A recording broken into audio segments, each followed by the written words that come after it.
Deep in the heart of the forest, there stood a dilapidated mansion that had been abandoned for years. The locals whispered that it was cursed, and that anyone who had entered its doors would never return. But that didn't stop a group of teenagers from venturing inside one fateful night. As they crept through the dusty rooms, they heard strange noises coming from the walls. Suddenly, the doors slammed shut behind them, trapping them inside. They tried to force their way out, but the windows were barred and the walls seemed to be closing in on them. As they huddled together in fear, they heard a faint whispering that grew louder and louder until it was almost deafening.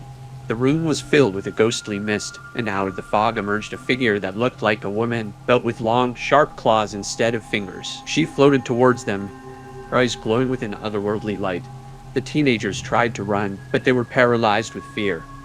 The woman let out an ear-piercing scream, and they felt a cold breeze rush through the room as she passed through their bodies. One by one, the teenagers fell to the ground lifeless.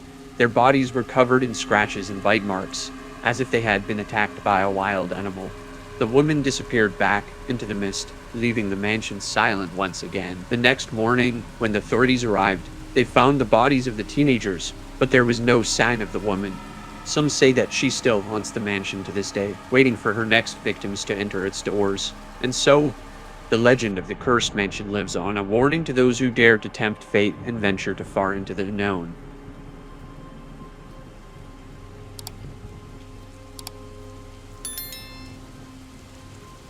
Azura Nightshade had always been a loner, wandering from place to place without ever staying in one spot for too long. She was a creature of the night, drawn to the darkness and the secrets that lay hidden within it. But one day, she found herself in a small town on the outskirts of the city, drawn to the eerie stillness that seemed to permeate the air. As she walked the deserted streets, she noticed a young woman standing in the shadows, watching her with a curious expression. Azura approached her cautiously, but the woman didn't seem afraid.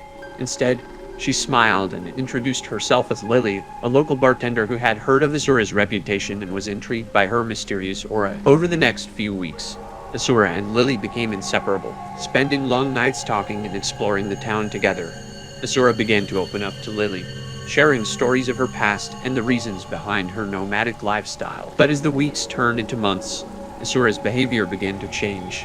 She grew increasingly possessive of Lily, insisting that they spend every moment together and becoming jealous of anyone who tried to come between them. Lily tried to brush it off at first, thinking that Azura was just a little eccentric, but as her behavior became more and more erratic, Lily began to fear for her safety. She tried to distance herself from Azura, but it was too late. One night, as they were walking home from a late-night bar, Azura suddenly turned on Lily, attacking her with inhuman strength and draining her of her blood. Azura Nightshade was never seen again, disappearing into the night like a wisp of smoke.